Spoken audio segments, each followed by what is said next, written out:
안녕하세요. 반갑습니다. 박수 치다 와.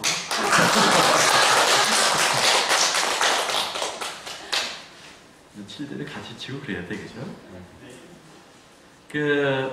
오늘 날씨 좀 덥죠? 내복을 이제 벗어야 될 것 같아. 벗으셨어? 요즘 코로나로 인해서 여러 가지 내외적으로 참 피해가 많으시죠? 아무리 어렵고 고통스러워도 어김없이 시간은 그죠? 지나갑니다. 코로나로 인해 가지고 올해 경자년에는 부처님 오신을 2번 치르게 됐네요, 그죠? 그죠? 초파일이 되면 왠지 마음도 맑아지고 넓어지는 것 같고 설레기까지 하죠. 안 그래요? 그죠? 대답하고 서로 같이 소통하면서 삽시다. 근데 여러분, 생전에 실제 살아계신 부처님을 만나본 적이 있나요? 꿈에서 만났어요. 꿈에서? 실제 아니에요. 실제 살아계신 부처님을 만나 뵌 적이 없는데 부처님 오신 날이 되면 마치 내 일처럼 기분이 좋아져요. 왜 그럴까? 그것은 바로 여러분들 각자가 바로 부처님이기 때문입니다. 그럼에도 불구하고 우리는 그것을 알지 못해요. 더불어 처음 발심한 마음은 시간이 지나면서 돛대 없는 배처럼 우왕좌왕 갈피를 못 잡고 표류하게 됩니다. 내가 믿고 의지하는 불교를 과연 나는 옳은 선택을 한 것일까? 라는 생각을 누구라도 한 번쯤은 해보셨을 거예요. 그죠? 그것은 불교에 대한 명확한 확신이었기 때문에 그럽니다. 확신이 없으므로 목적의식이 생길리 만무하게 되는 겁니다. 그러나 만약에 부처님을 만나보았다면 얘기는 달라집니다. 부처님의 품인 열반적정에 직접 한번 느껴보았다면 절에 와서 하루 종일 절을 해도 즐겁고 일어나기 힘들어도 새벽 예배를 빼먹지도 않게 되고 그리고 스스로 보시함에 있어서도 기쁨을 만끽할 것이며 세상 사는데 더 이상 생과 사에 대한 막연한 두려움도 사라지게 됩니다. 그와 같이 부처님, 즉 부처님은 불성 열반적정이라고 그럽니다. 부처님을 바로 알고 이해하게 되면 막연했던 신앙생활에서 확고부동한 평안의 생활로서 어떠한 세상 풍파에서도 마음을 다치지 않게 됩니다.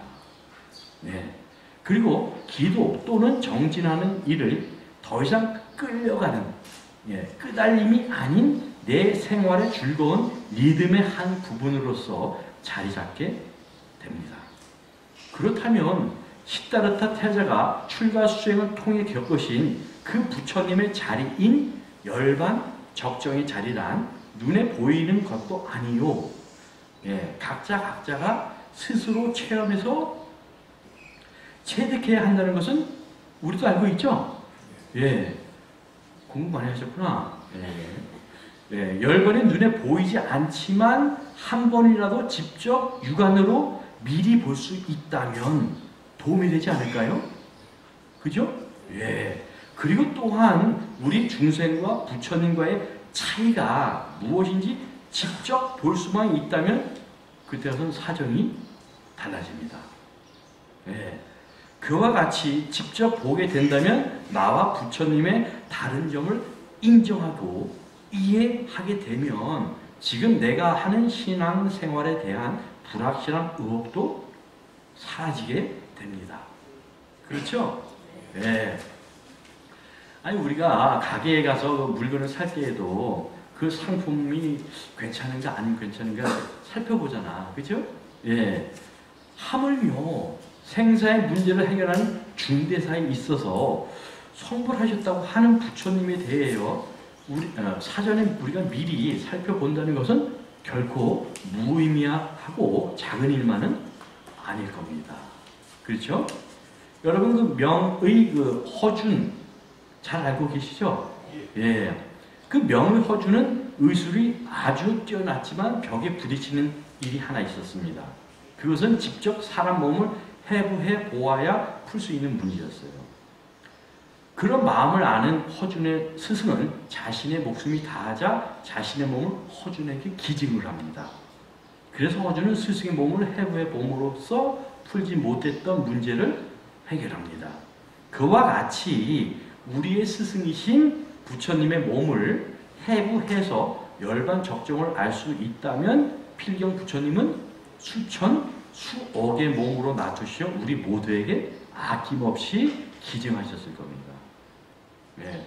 그러나 그렇게 해서 해결될 일이 아니죠. 예.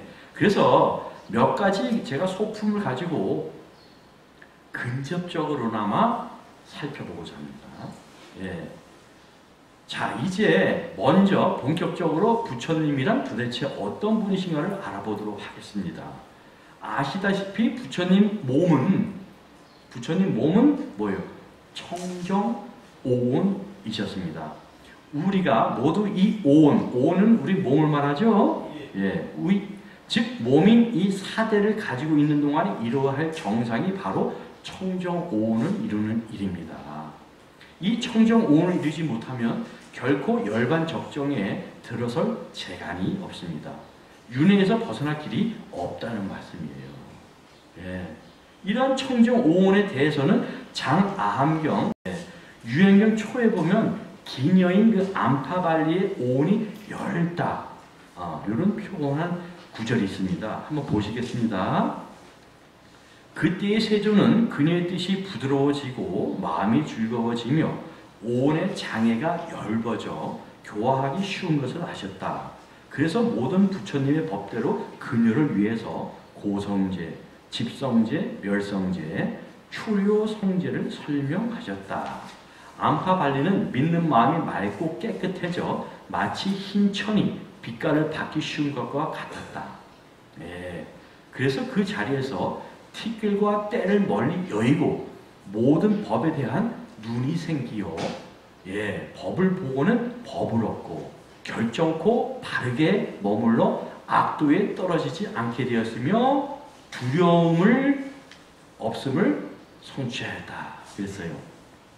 자, 우리도요, 사람들의 그 목소리만 이렇게 들어도 또는 몇 마디 나눠보거나 또는 그 사람 눈빛만 봐도 그 사람의 깊이를 알 수가 있고 가만히 유심히 이렇게 살펴보면 저 사람의 오온이 두껍고 엷다는 것을 대략 어느 정도 알 수 있죠?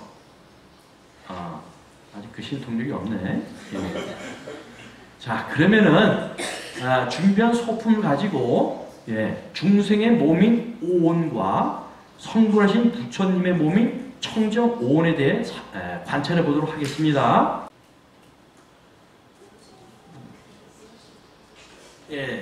여기 가지고 나온 색이 있는 풍선과 어때요? 이렇게 투명한 풍선이 있습니다. 그죠? 그죠?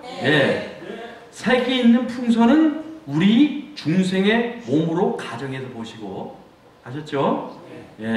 이 투명한 풍선은 부처님 몸으로 가정해서 보시면 됩니다.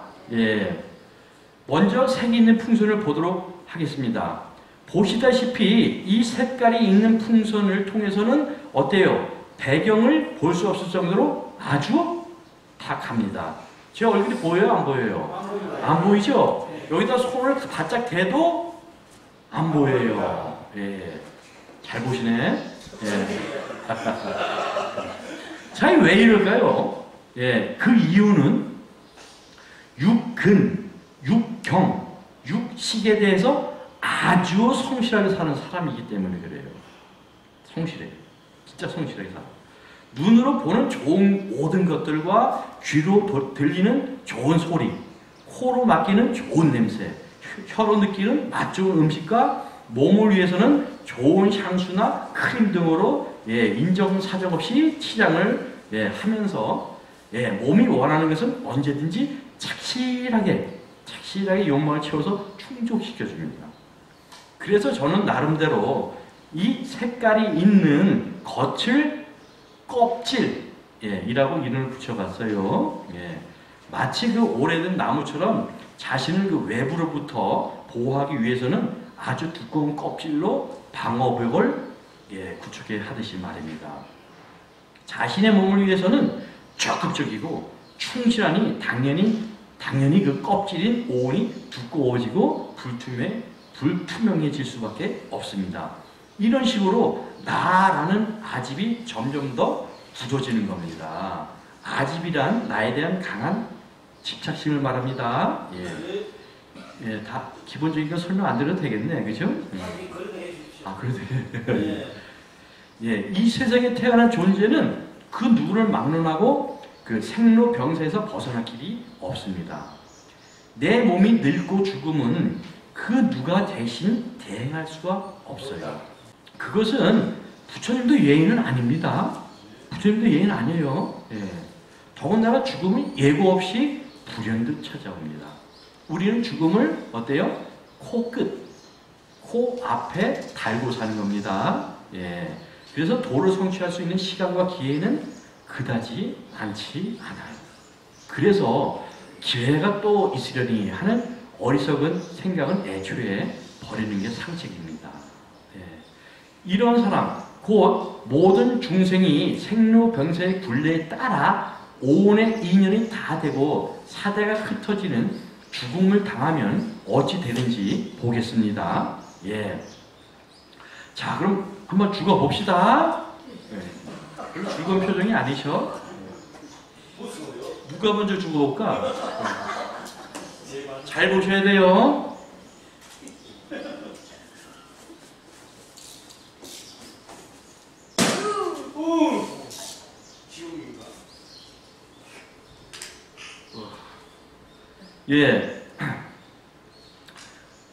이렇게 죽게 되면 사대가 흩어지면서 날리는 이 가루를 뭐라고 보셔야 돼?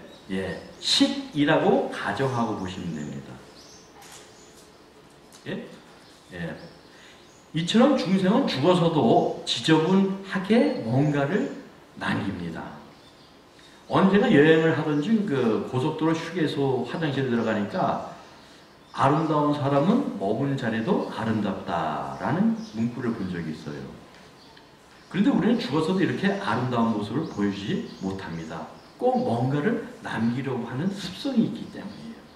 속담에도 호랑이는 죽어서 가죽을 남기고 사람은 죽어서 이름을 남긴다 라는 것은 출세관법이 아니라 우리 세관법에 해당하는 말입니다. 그러나 불교의 가르침은 정반대예요. 법구경 제7장 아라한품 성인의 장의 내용을 한번 보시겠습니다. 마치 허공을 나는 새가 아무리 날아도 걸림이 없는 것처럼 이 세상에 대한 집착 없으면 다시는 거짓된 집착에 따르지 않는다. 마음이 비어 근심이 없으면 이미 열반에 다다른 것이니 길들인 말과 같이 감관을 다스려 고요하고 교만한 버릇을 버린다면 모든 것에 존경을 받게 된다. 그렇습니다. 우리 중생심과 부처심의 차이점은 오로지 이 집착하는 마음이 포인트입니다. 우리가 끊임없는 수행을 통해서 해결해야 할 숙제가 바로 이 집착심인 것입니다. 이 집착으로 인하여 끊임없는 삼계를 윤하는 이유가 되는 것입니다. 즉 윤회의 주체인 식을 만들어내는 원인을 계속 만들어낸다는 겁니다. 식을. 다시 말해 생전에 살아있다가 죽음으로 마감할 때는 우리가 스스로 만들어낸 수도 없는 심식의 아름아리를 남기게 된다는 말입니다. 자, 풍선이 터질 때 보신 것처럼 마치 곱비 풀린 망아지처럼 또는 민들레 홀씨처럼 흩어지는 이 식들을 죽음에 당면했을 때 과연 우리가 컨트롤할 수 있을까요? 예, 아직 모르시겠다고? 예, 이해합니다. 예. 이때는 늦어도 한참 늦어요. 늦어요. 돌이킬 수 없는 것입니다. 예. 그러므로 몸을 가지고 있는 동안에 해결해야 할 일은 해결을 해야 하고 이루어야 할 일들은 이루어야 하는 거예요. 예. 시간은 우리를 기다려주지 않습니다. 티벳 사자의 그 내용 중에 이런 말이 있어요. 생은 다만 그림자, 신라 같은 여름 태양 아래 어른거리는 하나의 환영, 그리고 얼마큼의 광기. 그것이 전부. 우리에게 시간은 충분했다. 그러나 우리는 그만큼 살지 않았을 뿐이라는 개성이 우리의 마음을 받았습니다. 자, 보신 바와 같이 중생심이란 외부 경계에 끄달려 육체의 치중을 두고 살아온 집착으로부터 생긴 번뇌의 찌꺼기인 식이 없어지지를 않고 오히려 더 늘어났습니다. 예, 이 식들, 즉 아리들은 생전에 지어왔던 업의 빛깔과 무게의 인연에 따라 다음 공간으로 찾아 이동하게 되는 겁니다. 좋은 선업을 지었으면 좋은 인연으로 이어질 것이고 나쁜 악업을 지어서 반드시 거기에 걸맞는 대가를 꼭 치를 곳으로 반드시 찾아가게 됩니다. 네. 이것이 바로 중생의 모습입니다.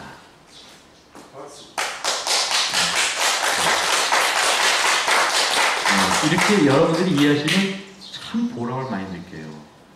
근데 참 못 알아들으시고 눈만 멀뚱멀뚱 뜨고 계시면 참 맥이 빠집니다. 근데 이렇게 이분은 공부를 많이 하셨네요. 너무 좋습니다. 감사합니다. 자, 이제 중요한 부분이에요. 예, 마지막으로 우리가 이 투명한 풍선을 한번 보겠습니다. 예, 중요한 거예요. 이 풍선은 살아생전 마음에 따르지 않고 마음의 주인이 되어서 한결같이 마음을 다스려 그 어디에도 집착하지 않는 삶을 살아왔습니다. 예, 몸, 육체가 원하는 욕망에 끄달리지도 않고 오로지 식을 탑하는 데만 전념한 거예요. 예. 자, 그러다 보니까 이렇게 뒷배경이 비춰질 정도로 맑고 투명한 모습을 보실 수가 있어요. 제 얼굴이 보여요? 안 보여요? 보입니다. 네, 보이죠? 손 보여요? 잘 보이죠? 예. 이와 같이 그 투명한 풍선은 이 몸이라고 하는 온이 투명해진 상태의 이 겉을 저는 막이라고 이름을 붙여보았어요. 껍질이 아닌 엷은 막으로 형성이 된 겁니다. 예. 이런 상태는 보시다시피 이미 풍선 안과 풍선 바깥에 그죠? 안과 밖이라는 경계 구분이 거의 없어서 이미 죽고 산다는 생사의 의미가 사라져 소멸된 상태에 있는 겁니다. 예. 이런 상태를 유식에서는 청정한 사대, 즉 청정한 육체에 의해 만들어졌다 해서 승의 근, 이길 승자, 오를 의자, 뿌리 근자 이겨냈다는 얘기예요. 예. 또는 깨끗할 정자의 색색자, 그래가지고 정색. 예. 승의근은 모든 번뇌의 뿌리까지 바른 법으로 정화시키는 데 승리했다라는 뜻이고, 정색은 물질인 육체까지 맑고 깨끗하게 정화시켰다는 말이에요. 정색은 다른 말로 청정색, 청정한 물질, 즉 청정한 육체, 청정온이라고 합니다. 자, 그럼 한번 또 떠나보겠습니다. 네, 같이 가실까요? 네, 아니, 같이 오지 마세요. 네. 자, 보겠습니다. 아이고. 그죠? 괜히 심장이 약하신 분 오신 거 아니에요? 그럼 미리 말씀을 드려야 되는 건데. 놀라셨죠? 그렇게 심이 약해서 어디. 예, 여러분 보세요. 풍선이 터졌지만 보셨다시피 전혀 아무런 변화가 없었죠? 예, 왜냐하면 이 청정한 풍선은 이미 안이비설신이라는 오관은 오근을 말해요. 오관을 잘 다스려 왔기 때문입니다. 그 오관을 잘 다스린 까닭에 제8 아래 야식이 청정하게 정화가 된 것입니다.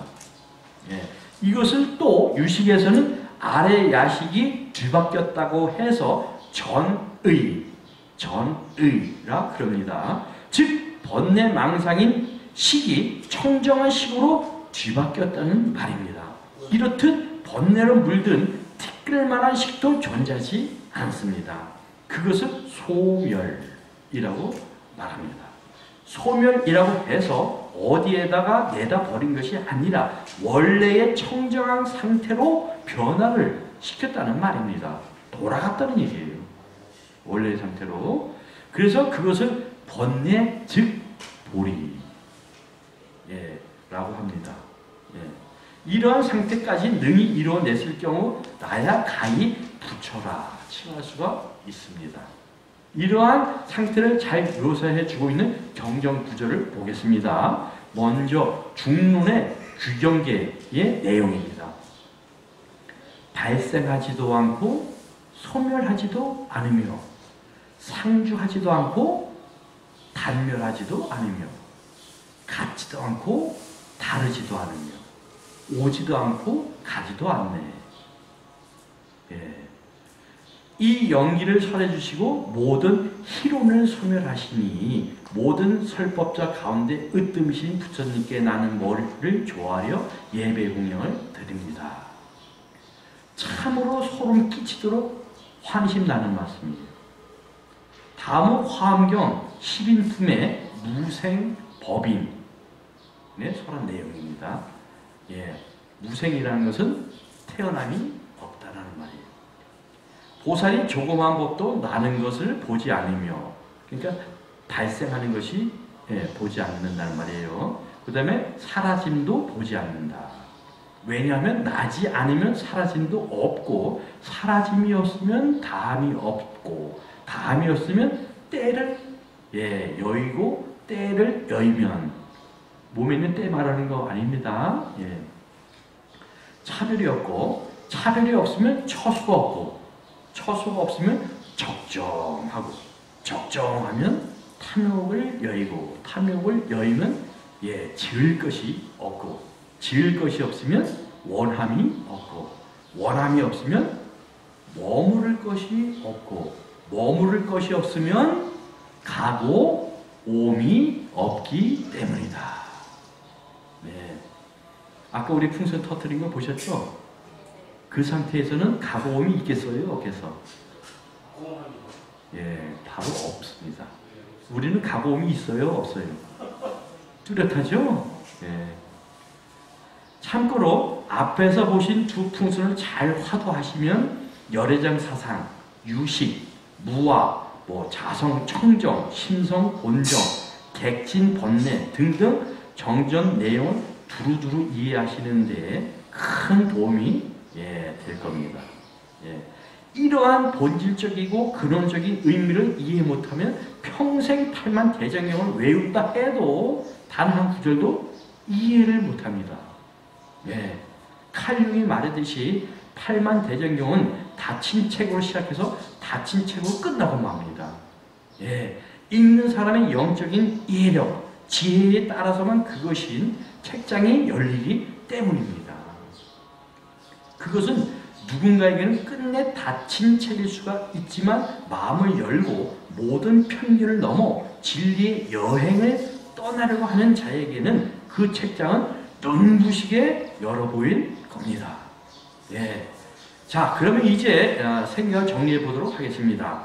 이러한 청정 오온을 이루는 것이 바로 믿음의 목적이며 또한 결과입니다. 청정 오온이셨던 부처님께서 열반 적정에 드신 것을 우리는 이 관찰을 통해 간접적으로나마 알 수가 있었습니다. 이러한 열반 적정의 자리에 들어가고자 한다면 먼저 청정 오온을 이루고 있을 때라야 비로소 준비가 되어 있겠죠? 예. 또 이러한 분명하고 확고한 목적의식이 바로 서 있을 때 비로소 믿음과 신앙생활에 흔들림이 없게 됩니다. 또한 그와 같았을 때 수행이 간단없이 이어질 수가 있는 거예요. 자, 청정 오온을 이루고자 한다면 오온을 통해 보이는 경계, 예, 눈으로 보는 거예요. 그 다음에 들리는 경계, 냄새의 경계, 내뱉는 온갖 사악한 언어의 경계, 몸에서 일어나는 욕구와 욕망의 온갖 모든 경계에서 자유로워져야 합니다. 예. 이러한 경계에 빠지지 않고 집착하는 매임이 없을 때 비로소 청정한 오온을 이룰 수가 있습니다. 그 어떤 경계에서도 물들지 않아 마음이 반응을 일으키지 않는 거예요. 반응을. 사람들은 깨닫기만 하면 저절로 청정해지는 줄 알아. 천만의 말씀. 깨닫는 것은 단지 길을 아는 것뿐이에요. 네. 예를 들자면 깨닫는다고 하는 것은 서울에서 부산까지 가는 길을 훤히 아는 것인데 알기만 하면 뭐합니까? 그죠. 직접 부산까지 가는 행으로 이어져요. 그러면 행동, 곧 수행이 없이는 지식에만 국한되고 많은 것입니다. 아무리 깨달아도 번뇌식을 타파하여 변화시키지 않는다면 앞에서 예를 들은 그 색이 있는 풍소처럼 별 차이가 없게 되는 겁니다. 티끌만한 번뇌식이 하나라도 남는다면, 즉 다른 말로 표현해서 나라고 하는 상념마저도 남아있다면 결코 생사윤회에서 벗어날 수가 없는 것입니다. 그것은 티끌만한 불씨 하나가 산 전체를 태우는 것과 같은 이치예요. 요즘도 고성이 또 불났대? 그 조그만 불씨에서 시작된 거 아니에요? 그렇죠? 그와 같은 결과가 나옵니다. 이처럼 청정 오온을 성취하기는 참으로 어려운 일입니다. 참으로 어려워. 그래서 부처님은 위대하신 분으로 존경을 받는 것입니다. 최상승인 거죠. 그렇다면 우리는 가망이 없는 것일까요? 아니죠. 포기하기엔 아직 이릅니다. 번뇌식을 깡그리 없애, 즉 변화시키지는 못하더라도 적어도 우리의 정상은 생사의 매임 없이 자유자재로 오고 가는 것만으로도 대성공을 이루는 것입니다. 생사윤회기를 훤히 알아 죽음의 문턱을 자유자재로 아무런 걸림 없이 넘나들며 왕래하는 겁니다. 그것은 곧 구원이라고 말할 수 있는 거예요. 이처럼 먼저 자신을 구원해야 다른 사람도 구원할 수 있겠죠. 그죠? 또 자유자재하지 못하더라도 이런 이치에 확신이 선다면 모든 불자들은 왜 자신이 복을 지어야 하는지, 왜 공덕을 쌓아야 하는가에 의심이나 의혹이 없게 되는 것이죠. 그렇게 되면 이 짧은 생을 헛되이 보내지를 않을 겁니다. 그리고 또 자살이 얼마나 어리석은 일인지도 알게 될 겁니다. 그러므로 자신의 근기를 바로 보아 수행의 길에 들어서거나 아니면 선행을 함으로 복덕을 짓는 일에 몰입하거나 열심히 정진하여 공덕을 쌓는 일도 스스로 선택을 할 수가 있는 것이죠. 서두에서 말했듯이 우리는 목숨을 코끝에 달고 사는 존재들입니다. 그러니 인생의 이치와 진리를 깨닫기 위한 시간을 모두 바친다 해도 부족할 지경입니다. 잠깐의 그 잘못된 마음을 먹고 잠깐 미워하는 마음이 내 다음 생에 다음 생을 결정짓게 됨을 바로 알면 그런 마음을 함부로 일으킬 수 있을까요? 없죠. 한순간의 생각도 소홀히 할 수가 없습니다. 자, 끝으로 이러한 청정오원을 이루는 것이 우리의 최종적 목적이며 이 목적 의식을 잃지 않는 한 분명한 결과가 있을 겁니다. 청정오원을 이루고자 하는 목적 의식을 잃지 않고 매 순간 열심히 정진하시는 여러분이 되시기를 진심으로 바라면서 오늘 본문을 여기서 마치겠습니다. 성공하십시오.